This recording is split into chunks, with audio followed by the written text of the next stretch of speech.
Welcome to my channel ദൃശ്യം 2024 vlog. എൻ്റെ പ്രണയം. എൻ്റെ പെണ്ണിനെ നീ പറഞ്ഞതുപോലെ എൻ്റെ പ്രണയത്തെ സംരക്ഷിക്കാൻ എനിക്ക് നന്നായിട്ടറിയാം. നിനക്ക് ചെയ്യാൻ പറ്റുന്നത് എന്താണെന്ന് വെച്ചാൽ നീ ചെയ്യ്.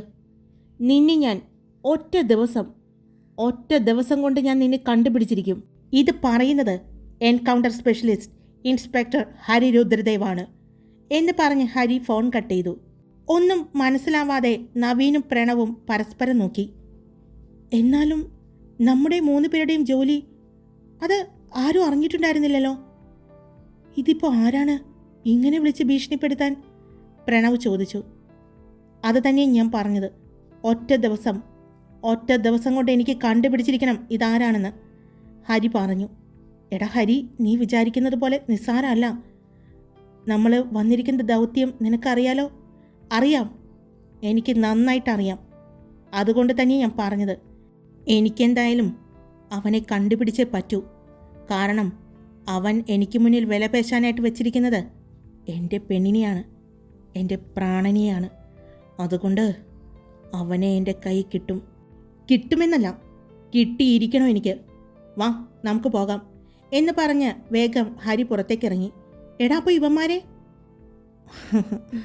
വിട്ടേക്ക്.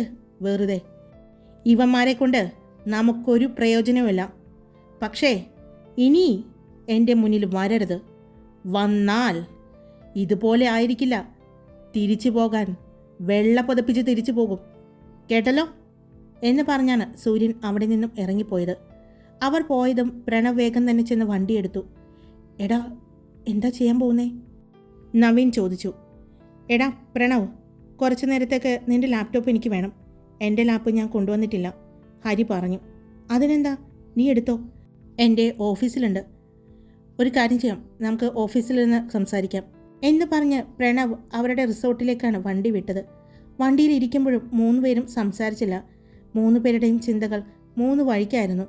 പലതും അവരുടെ മനസ്സിലൂടെ മിന്നി മാഞ്ഞു പോന്നു. ആരാണ്, എന്താണ് അവരുടെ ലക്ഷ്യം? നമ്മൾ നാട്ടിലേക്ക് വന്ന കാര്യം എങ്ങനെ അവരറിഞ്ഞു? ഇതെല്ലാം ആലോചിച്ച് നവീനാകെ ഭ്രാന്ത് പിടിക്കുന്ന പോലെ തോന്നി. അവൻ ഹരിയുടെ മുഖത്തേക്ക് നോക്കിയപ്പോൾ യാതൊരു ടെൻഷനുമില്ലാതെ മിണ്ടാതെ ഇരിക്കുന്ന ഹരിയെ കണ്ടതും, എടാ, നിനക്ക് പേടി തോന്നുന്നില്ലേ? ടെൻഷൻ തോന്നുന്നില്ലേ നിനക്ക്? എന്തിന്? ഹരി ചോദിച്ചു. എടാ, അത് പൊന്നു, അവളെ വെച്ചല്ലേ അവരിപ്പോൾ ഒന്നും ചെയ്യില്ല. എൻ്റെ പെണ്ണിനെ സംരക്ഷിക്കാൻ എനിക്കറിയാം, അത്രമാത്രം ഹരി പറഞ്ഞു. പ്രണവിൻ്റെ ഓഫീസിലെത്തിയതും പ്രണവ് ലാപ്ടോപ്പ് എടുത്ത് ഹരിയുടെ കയ്യിലേക്ക് കൊടുത്തു. ഹരി അതും കൊണ്ട് അവിടെയുള്ള സോഫയിലിരുന്നു. അവൻ എന്തൊക്കെയോ സെർച്ച് ചെയ്യുന്നുണ്ടായിരുന്നു. പ്രണവും നവീനും പരസ്പരം നോക്കി അങ്ങോട്ടും ഇങ്ങോട്ടും നടക്കുന്നുണ്ട്. അവരും ആലോചനയിൽ തന്നെയാണ്. ആരായിരിക്കും, എന്തിനായിരിക്കും? അങ്ങനെ ആലോചിച്ചിട്ട് പ്രണവും നവീനും പരസ്പരം എന്തൊക്കെയോ സംസാരിക്കുന്നുണ്ട്. അവർ ഒന്നും തന്നെ ഹരിയെ ശല്യപ്പെടുത്താൻ പോയില്ല. അവൻ കാര്യമായ എന്തോ പരീക്ഷണത്തിലാണെന്ന് അവർക്ക് മനസ്സിലായി. കുറേ നേരം നീണ്ടുപോയി. ഹരിയുടെ ഫോണിലേക്ക് പൊന്നുവിൻ്റെ കോള് വന്നു. അത് കണ്ടതും ഹരി ചെറിയൊരു പുഞ്ചിരിയോടെ ഫോണെടുത്തു. എന്തു പറ്റി പെണ്ണേ? ഹരി ചോദിച്ചു. എത്ര നേരമായി ഹരിയേട്ട പോയിട്ട്? ഇതുവരെ വരാറായില്ലേ? അവൾ ചോദിച്ചു. ഞാൻ പറഞ്ഞില്ലേ, ഒരുപാട് നാളുകൾക്ക് ശേഷം കണ്ടതാ, അപ്പോൾ സംസാരിച്ചിങ്ങനെ ഇരുന്നു. എവിടെയുണ്ട് ഹരിയേട്ടൻ? പൊന്നു ചോദിച്ചു. ഞാനിവിടെ ഇവരുടെ ഓഫീസിലുണ്ട്. എന്താ, ഇങ്ങോട്ട് വരുന്നോ? അവൻ ചോദിച്ചു. വേണ്ട ഹരിയേട്ടാ, ഞാനിവിടെ അമ്മയുടെയൊക്കെ ഒപ്പം ഉണ്ട്. പിന്നെ ഇപ്പോൾ വാണിയും ശ്രദ്ധയും ഐറയും എല്ലാം വന്നിട്ടുണ്ട്, അവൾ പറഞ്ഞു. ആണോ? എന്നിട്ടാണോ എന്നെ വിളിച്ച് കത്തി വയ്ക്കുന്നത്? എന്തു പറ്റി? എന്നെ മിസ് ചെയ്തോ? ഹരി ചോദിച്ചു. അവൾ പതിയെ മൂളി. മൂളാതെ മര്യാദയ്ക്ക് പറയേ. എന്നെ മിസ് ചെയ്തോ? മിസ് ചെയ്തു, എനിക്ക് കാണാൻ തോന്നുന്നു, അവൾ പറഞ്ഞു. എന്തിനാ? ഹരി ചോദിച്ചു. ഒന്നുമില്ല, വെയ്ക്ക് ഹരിയേട്ടാ. ശരി, ഞാൻ വേഗം വരാട്ടോ. അവിടെ തന്നെ ഇരുന്നാൽ മതിയേ, ഞാൻ വന്ന് കൊണ്ടുവന്നോളാം, കേട്ടോ? ശരി, ലവ് യു, ഹരി പറഞ്ഞു. അവൻ സംസാരിക്കുന്നത് നോക്കി നവീനും പ്രണവും നിന്നു. ഇവനിത് എന്തു മനുഷ്യനാ? ഇവിടെ നമ്മൾ രണ്ടുപേരും ടെൻഷൻ അടിച്ചിരിക്കുന്നു. ഇത്രയും നേരം ഇത് ഞാൻ സ്വപ്നം കണ്ടതാണോ? ഇങ്ങനെയൊന്നും സംഭവിച്ചില്ലേ? നവീൻ പ്രണവിനോട് ചോദിച്ചു. അതെങ്ങനെയാ? ഞാനുണ്ടായിരുന്നില്ലേ? ശരിയാണല്ലോ. എന്നിട്ടും ഒന്നും സംഭവിക്കാത്തതുപോലെയല്ലേ അവൻ സംസാരിക്കുന്നത്. ഇവനിത് എങ്ങനെ പറ്റുന്നാവോ? പ്രണവ് പറഞ്ഞു. വീണ്ടും ഹരി ഫോൺ വെച്ചതിന് ശേഷം അവൻ്റെ ജോലിയിലേക്ക് കടന്നു. അവൻ എന്തൊക്കെയോ നോക്കുന്നത് കണ്ടു. എന്താടാ, നീ എന്താ നോക്കുന്നത്? കുറേ സമയം കഴിഞ്ഞതും നവീൻ ചോദിച്ചു. അത് പറയാറായിട്ടില്ല, ഞാൻ പറയാം. അല്ല, നിങ്ങളെന്താ അങ്ങോട്ടും ഇങ്ങോട്ടും നടക്കുന്നത്? ഹരി ചോദിച്ചു. ഇരിക്കാൻ പറ്റണ്ടേ, മൂട്ടി തീ പിടിച്ചേക്കാണ്, നവീൻ പറഞ്ഞു. എന്തിന്? ഞാൻ നിങ്ങളോട് പറഞ്ഞില്ലേ, ഒരൊറ്റ ദിവസം മതി ഇതാരാണെന്ന് എനിക്ക് കണ്ടുപിടിക്കാൻ. ഹരി, അത് ഓവർ കോൺഫിഡൻസ് അല്ലേ? അതെ, എൻ്റെ ഓവർ കോൺഫിഡൻസ് തന്നെയാണ് എൻ്റെ വിജയവും. ഹരി പറഞ്ഞുകൊണ്ട് വീണ്ടും അവൻ്റെ ജോലിയിലേക്ക് കടന്നു. അപ്പോഴാണ് നവീൻ്റെ ഫോൺ അടിക്കുന്നത്. ഫോൺ എടുത്ത് നോക്കിയപ്പോൾ ദേ ആകെ ടെൻഷൻ അടിച്ചിരിക്കുകയാണ്. അപ്പോൾ അവൾ വിളിക്കുന്നു. ഇനി ഇതെന്ത് കുരിശാണാവോ? ആരാടാ? പ്രണവ് ചോദിച്ചു. വേറെ ആര്? ഞാൻ കെട്ടാൻ പോകുന്നവള്. ആര്? ശ്രദ്ധയോ? അല്ലാതെ പിന്നെ. അവിടെ ഒരുത്തൻ അവൻ്റെ പെണ്ണിനെ വിളിച്ചപ്പോൾ എന്തൊരു സ്നേഹം ഒലിപ്പീരായിരുന്നു. നീ എന്താടാ ഇങ്ങനെ? ഓ, അതുപോലെയല്ല, ഇതൊരു പ്രത്യേകതയുള്ളതാ, നീ കേട്ടോ എന്ന് പറഞ്ഞ് വേഗം നവീൻ ഫോൺ എടുത്തു. എന്താടി? എടാ പട്ടി, നീ ഇതെവിടെ പോയേക്കാണ്? ഞാനിവിടെയുണ്ട്, ഹരിയുടെ ഒപ്പം. ഉറപ്പാണോ? നിങ്ങൾ ഹരിയേട്ടൻ്റെ ഒപ്പം ഉണ്ടോ? ഇതൊരു ടൂറിസ്റ്റ് പ്ലേസാണ്, ഇവിടെ പലവളുമാരും വരും. എനിക്ക് നിങ്ങളെ വിശ്വാസമില്ല, ശ്രദ്ധ പറഞ്ഞു. എടി കുട്ടി തേവാങ്ങി, ദേ എൻ്റെ വായിൽ നിന്ന് വേക്കരുത്, ഇപ്പോൾ അതിനെ പറ്റിയ സമയമാണല്ലോ. ഓ, അപ്പോൾ സമയം മോശമായതുകൊണ്ടാ, ഇല്ലെങ്കിൽ നിങ്ങൾ പോയേനെ അല്ലേ? ശ്രദ്ധ. ദൈവമേ, എൻ്റെ പൊന്നു മോളെ, നീ വെച്ചിട്ട് പോയേ. ഇവിടെ ഞങ്ങളൊക്കെ മൂട്ടി തീ പിടിച്ച പോലെ നടക്കാണ്. മൂട്ടി തീ പിടിക്കുകയോ? അതെന്താ, നിങ്ങൾ അടുക്കളയിലാണോ? അടുക്കളയിലോ? നവീൻ ചോദിച്ചു. മൂട്ടി തീ പിടിച്ചേക്കാന്ന് പറഞ്ഞു. ഓ എൻ്റെ ദൈവമേ, എൻ്റെ പൊന്നു ശ്രദ്ധക്കുട്ടി, ഞാൻ കുറച്ച് കഴിയുമ്പോൾ ഹരിയുടെ ഒപ്പം വരാം, നീ ഫോൺ വയ്ക്ക്. ഓ, എനിക്ക് നിങ്ങളെ കാണാൻ വേണ്ടി ഒന്നല്ല, ചുമ്മാ ഇവിടെ കാണാണ്ടായപ്പോൾ ചോദിച്ചതാ. എവിടെയെങ്കിലും പോയേക്കാണെങ്കിൽ ഈ ശല്യത്തെ പറഞ്ഞു വിടാലോന്ന് വിചാരിച്ചു, ശ്രദ്ധ പറഞ്ഞു. ആടി, നിനക്ക് ഞാൻ ശല്യമാണല്ലേ? എന്നൊരു കാര്യം ചെയ്, നീ എന്നെ വിട്ടോ, നമ്മുടെ കല്യാണമൊന്നും കഴിഞ്ഞിട്ടില്ലല്ലോ, നവീൻ പറഞ്ഞു. ഓ, ഇനിയിപ്പോൾ എന്ത് നോക്കാൻ? പോട്ടെ, എന്തായാലും സ്നേഹിച്ചു പോയി, ഇനി വേറെ ഒന്നിനെ എന്തായാലും നോക്കാൻ ഞാനില്ല. എൻ്റെ തലയിൽ വരച്ചിരിക്കുന്നത് നിങ്ങളാണെന്ന് തോന്നുന്നു, ശ്രദ്ധ പറഞ്ഞു. ഓ ശരി, നീ ഫോൺ വയ്ക്കുക. ഞാൻ വയ്ക്കുക എന്ന് പറഞ്ഞ് ശ്രദ്ധ ഫോൺ വെച്ചു. എന്താടാ ഇത്?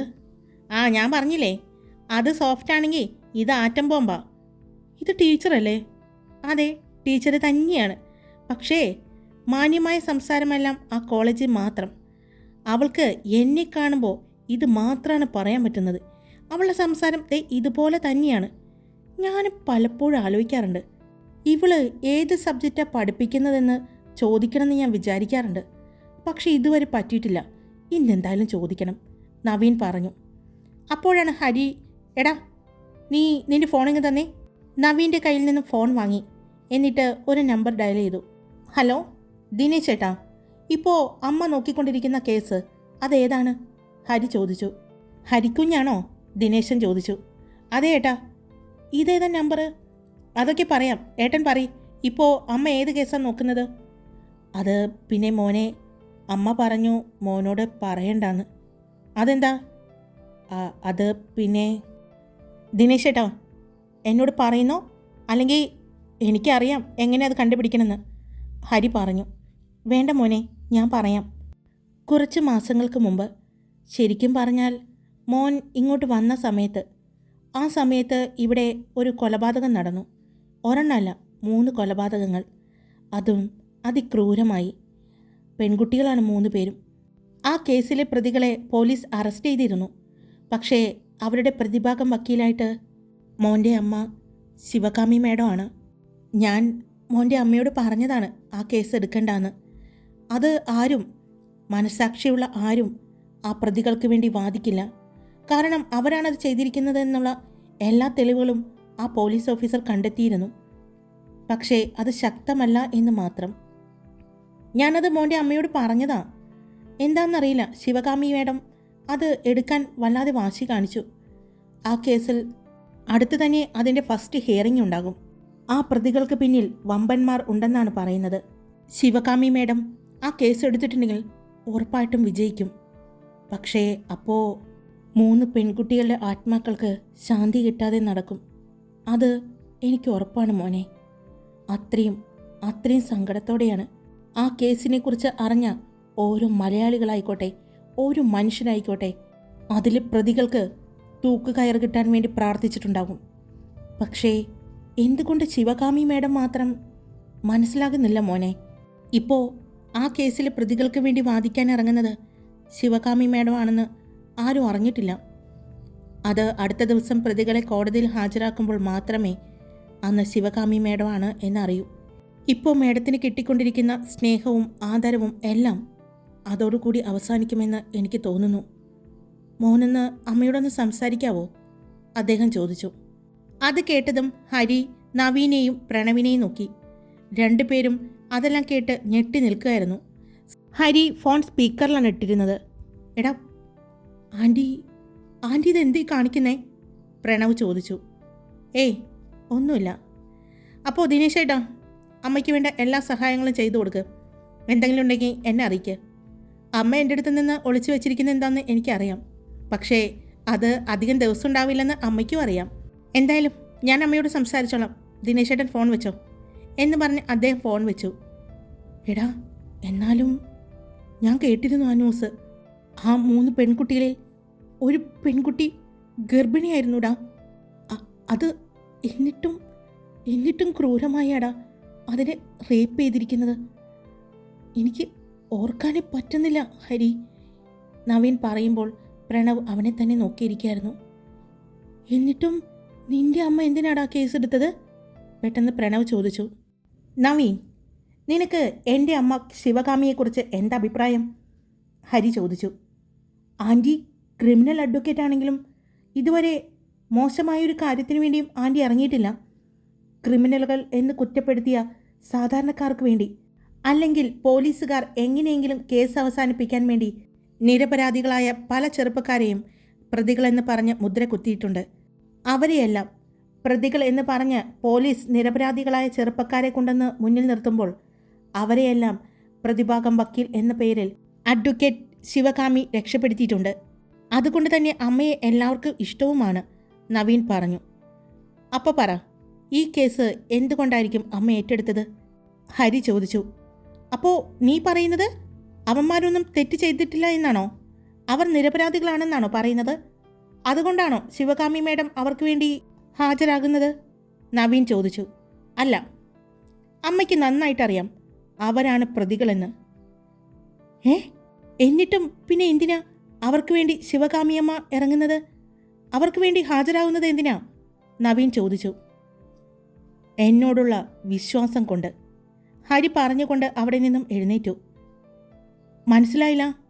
എൻ്റെ അമ്മയ്ക്ക് ഹരിരുദ്രദേവ് എന്ന എന്നിലല്ല, എൻകൗണ്ടർ സ്പെഷ്യലിസ്റ്റ് ഹരിരുദ്രദേവിലുള്ള വിശ്വാസം കൊണ്ടാണ് അമ്മ ആ കേസ് ഏറ്റെടുക്കുന്നത്. ഹരി പറഞ്ഞതും നവീൻ അല്പനേരം ഒന്ന് നിന്നു, പ്രണവിനെ നോക്കി. പിന്നെ അവൻ്റെ ചുണ്ടിൽ ഒരു പുഞ്ചിരി വിരിഞ്ഞു. മനസ്സിലായി. അപ്പോൾ നമ്മൾക്കുള്ള പണി തുടങ്ങി അല്ലേടാ? അതെ, നമുക്കുള്ള പണി തുടങ്ങി. ഇനി അധികം നാൾ എനിക്കെൻ്റെ ഈ മുഖം മൂടി എൻ്റെ പെണ്ണിൻ്റെ മുന്നിൽ പിടിച്ചു വയ്ക്കാൻ പറ്റില്ല. അതുകൊണ്ട് ഞാൻ ഇന്ന് എല്ലാ കാര്യങ്ങളും അവളോട് പറയാൻ തീരുമാനിച്ചു. ഹരി പറഞ്ഞു. എടാ, അത് വേണോ? നവീൻ ചോദിച്ചു. വേണം, അത് വേണം. എനിക്ക് എല്ലാ സത്യങ്ങളും പൊന്നുവിനോട് പറയണം. അതിനു മുമ്പ് ഈ കേസിൻ്റെ ഫുൾ ഡീറ്റെയിൽസ് എനിക്ക് കിട്ടണം. എന്നാൽ ഒരു കാര്യം ചെയ്യാം, ഞാനും എൻ്റെ പെണ്ണിനോട് ഇന്ന് തന്നെ പറയാം. അല്ലെങ്കിൽ പൊന്നു അറിഞ്ഞു കഴിഞ്ഞാൽ ഉറപ്പായിട്ടും ശ്രദ്ധ അറിയും. എന്നെ ഇട്ട് അവൾ പൊരിക്കും. അതിൽ നല്ലത് അവളും കൂടി അറിയുന്നതാ, നവീൻ പറഞ്ഞു. നീ ഒന്നും കൂടി ദിനേശ് ചേട്ടനെ വിളിച്ചിട്ട് ഈ കേസിൻ്റെ ഫുൾ ഡീറ്റെയിൽസ് എൻ്റെ ഫോണിലേക്ക് വാട്സപ്പ് ചെയ്യാൻ പറയും. പിന്നെ അല്ലെങ്കിൽ വേണ്ട, ഞാൻ തന്നെ സംസാരിക്കാം എന്ന് പറഞ്ഞ് വേഗം ഹരി ഫോൺ വാങ്ങി.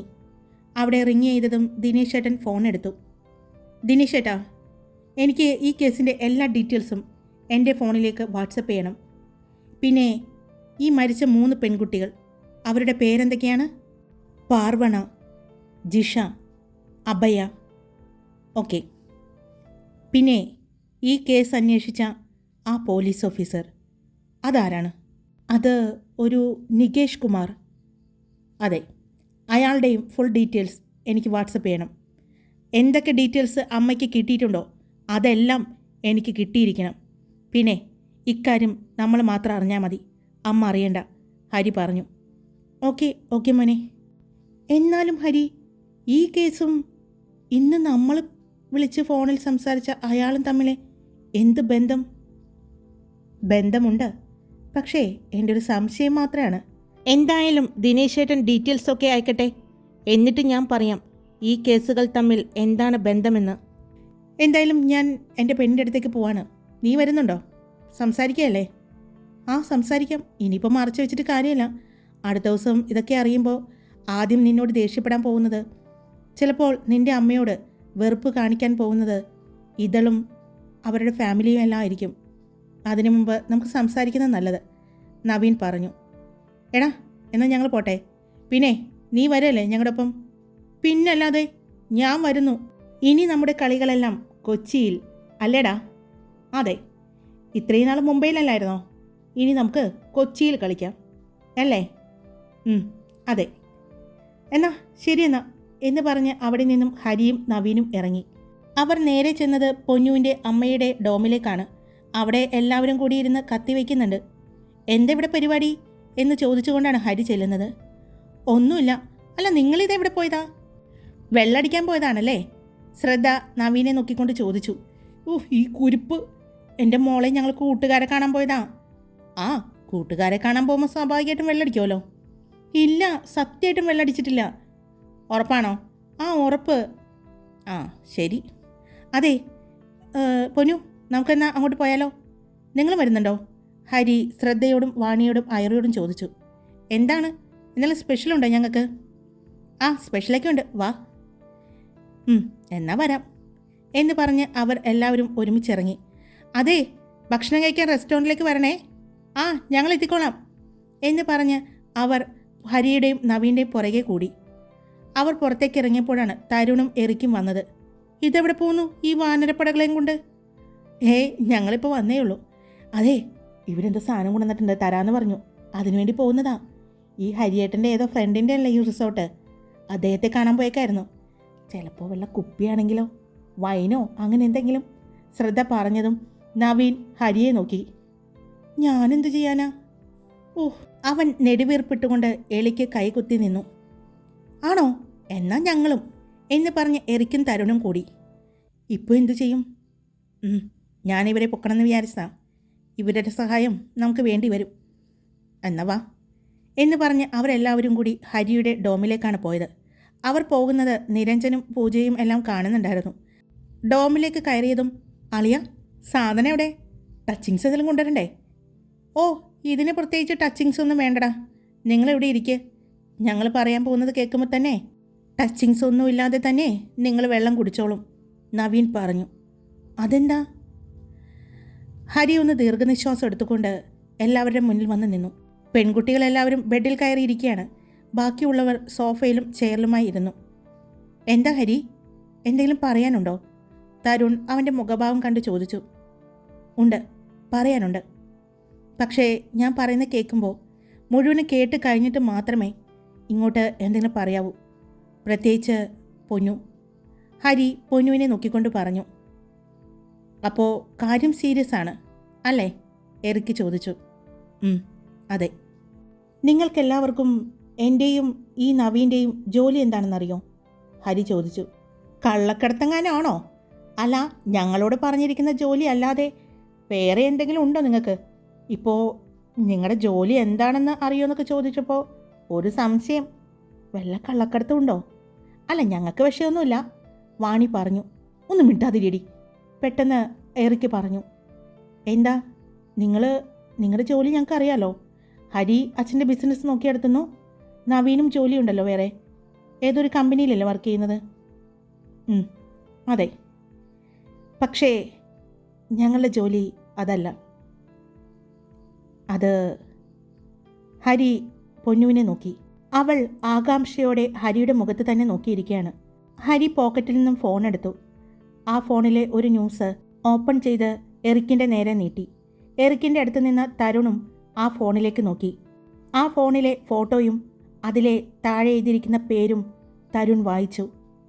Encounter specialist Harirudradev and Naveen. അത് വായിച്ചതും തരുണും എറിക്കും ഇരുന്നിടത്ത് നിന്ന് എഴുന്നേറ്റു. അവരുടെ കണ്ണുകളിലെ ഞെട്ടൽ പെൺകുട്ടികളെല്ലാവരും കണ്ടു. ഹരി? തരുൺ അതിശയത്തോടെ വിളിച്ചു. അതെ, ഞാൻ എൻകൗണ്ടർ സ്പെഷ്യലിസ്റ്റ് ഇൻസ്പെക്ടർ ഹരിരുദ്രദേവ്. ഞാൻ എൻകൗണ്ടർ സ്പെഷ്യലിസ്റ്റ് നവീൻ. അവർ പറഞ്ഞതും ബെഡിലിരുന്ന 4 പെൺകുട്ടികളും ചാടി എഴുന്നേറ്റു. പെട്ടെന്ന് ഒരു ശബ്ദം കേട്ട് എല്ലാവരും നോക്കിയപ്പോൾ താഴെ ബോധമില്ലാതെ കിടക്കുന്ന ശ്രദ്ധയെയാണ് കാണുന്നത്. ഹായ്, എല്ലാവരും സുഖമായിട്ടിരിക്കുന്നോ? ഞാൻ സുഖമായിട്ടിരിക്കുന്നു. അപ്പം സ്റ്റോറി ഇട്ടിട്ടുണ്ട്. ഇനി അങ്ങോട്ട് ഞാൻ ഇതുവരെ ചെയ്യാത്ത ഒരു സ്റ്റോറിയാണ്. പക്ഷേ അത് നിങ്ങൾക്കെല്ലാവർക്കും ഇഷ്ടപ്പെടുന്ന രീതിയിലാണ് ഞാൻ കൊണ്ടുവന്നിരിക്കുന്നത്. കാരണം എൻ്റെ ഈ സ്റ്റോറി വായിക്കുന്നവരെല്ലാവരും വീട്ടമ്മമാരോ അല്ലെങ്കിൽ സ്ത്രീകളോ ആയിരിക്കും കൂടുതൽ. അവരെ ഒരുപാട് ടെൻഷൻ അടിപ്പിക്കാതെ, എന്നാൽ അവർക്ക് ഒരുപാട് ഇഷ്ടപ്പെടുന്ന രീതിയിൽ ഞാൻ ഈ സ്റ്റോറി മുന്നോട്ട് കൊണ്ടുപോകാനാണ് ശ്രമിക്കുന്നത്. എല്ലാവരും കേട്ടിട്ട് നിങ്ങളുടെ അഭിപ്രായങ്ങൾ പറയണം. എന്നാലാണ് എനിക്ക് വീണ്ടും വീണ്ടും എഴുതാനുള്ള ഒരു പ്രചോദനം കിട്ടുള്ളൂ. അപ്പോൾ എല്ലാവരും കേട്ടിട്ട് നിങ്ങളുടെ അഭിപ്രായങ്ങൾ പറയുക. ഇഷ്ടപ്പെട്ട ലൈക്ക് ചെയ്യുക, സബ്സ്ക്രൈബ് ചെയ്യുക, കമൻറ്റ് ചെയ്യാൻ മറക്കരുത് കേട്ടോ. Love you all. It's me Karthika.